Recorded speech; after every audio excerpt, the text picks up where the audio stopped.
Well, Zaire Franklin's played a lot of football here at Syracuse, and Z, I think I know the answer to this, but has there ever been a better day than that one? No, that was an extremely great day to be at Orangeman.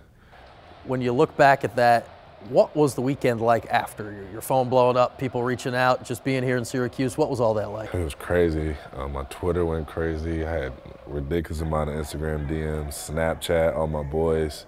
You know, whenever we go on the road, we always watch the Friday night games, and all my boys from Michigan State to Penn State to BC, all my boys shoot me texts and videos like, yo, you on national TV, congrats, bro, and family, friends. It was just a wild, crazy weekend. How different do you think it was than had the same exact thing happened, but say Saturday at 3:30 compared to how you experienced it? You just had an extra day to celebrate. We just leave it at that. I'm sure it was a fun time for all you guys here this last weekend. All right, so game ends, people pouring onto the field. To be in the middle of that, and you were right with Coach and Eric, what's that like out on the field? Surreal. You know, just to be, you know, amongst all of, all of Orange Nation, with Eric on my right and Coach Babers on my left, and national television camera was staring right at me, in front of me, and Dome was the loudest it's ever been since I've been here, and it's a moment I'm gonna be talking about forever. It looked almost like you were playing Eric's bodyguard there a little bit too. You had to keep your quarterback up. Actually, believe it or not, I was playing Eric and SID Mike's bodyguard. He came and got us and was like, look, ESPN, what y'all on right now.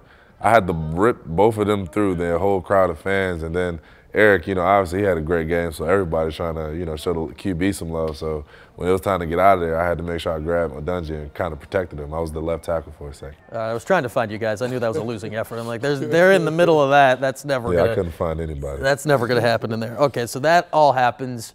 You go in the locker room. You were on a knee right in front of Coach when all that's going on that we've all seen a million times in the days since. So what's that like when Coach Babers is giving another one of his big-time speeches? It's always awesome. We tell him take us to church, and he just get to preaching. And Coach Babers is a very emotional guy. He tries not to let it on, but he cares about the game so much. So it's always fun to see him let out that side and get us all riled up. At one point in there, he looked right at you and said, "Zaire, you want to do this? Did you almost stop up and get going?" Nah. I couldn't let him cop out. That was his moment. I had to let him get it. He deserved it. When you go through that, and you've been here a long time, and Coach tells you that you're going to remember this a long time, what are your big picture thoughts when you hear that and say, wow, this is something that we're going to have with us the rest of our lives? I mean, big picture, I just think, it's just an opportunity. Now, let's take it from a moment we'll never forget to a season we'll never forget, to just think so everybody could look back and say, man, 2017, those are dudes that really changed everything for Syracuse. It was never the same after that. And I think that's our challenge, starting this weekend, to just make sure we make it bigger than the moment, and we make it more than just one game, we make it a whole season. And hey, we know one game at a time and all that stuff, but when you think about the program and leaving it in a better place, and recruits, fan base, all that stuff, how fired up do you get that game could be a big part of where things go, 5 years down the line maybe? I mean, me personally, it means a lot deal to me. I care about the program a lot. Pour the blood, sweat, and tears into the Block S, and just like you said, to be able to leave a place better than when I found it means everything to me. And just hopefully things we're doing here now can help set up Syracuse football for a long time. What does it say about this season in particular that win was in no way? It was not a fluky upset win. It was not a blocked kick. It wasn't weird turnovers. It was straight up, you guys just beat them. I mean, I just think it gives us confidence, just confidence in what the coaches have been preaching, confidence in ourselves, and just confidence that we know that we can line up against anybody. Clemson was a great team, all three phases, special teams, offense and defense.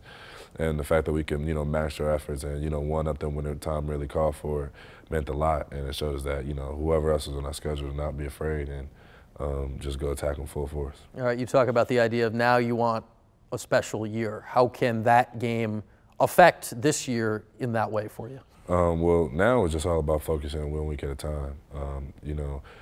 There's a lot going on. A lot of guys been talking. We beat the best team on our schedule. Now what's next? But I think the only thing we can really focus on is Miami, taking that trip down to Florida and getting our first road victory. You talk about good team, and maybe Clemson is the best. Maybe it plays out that way. Miami is going to say, hey, we're the best team on your schedule the way they're playing right now. Does that help this week with everything that went on after the game and a crazy weekend and everybody you've ever met reaching out to you that the number 8 team is the next team on your schedule? Yeah, I think it definitely does.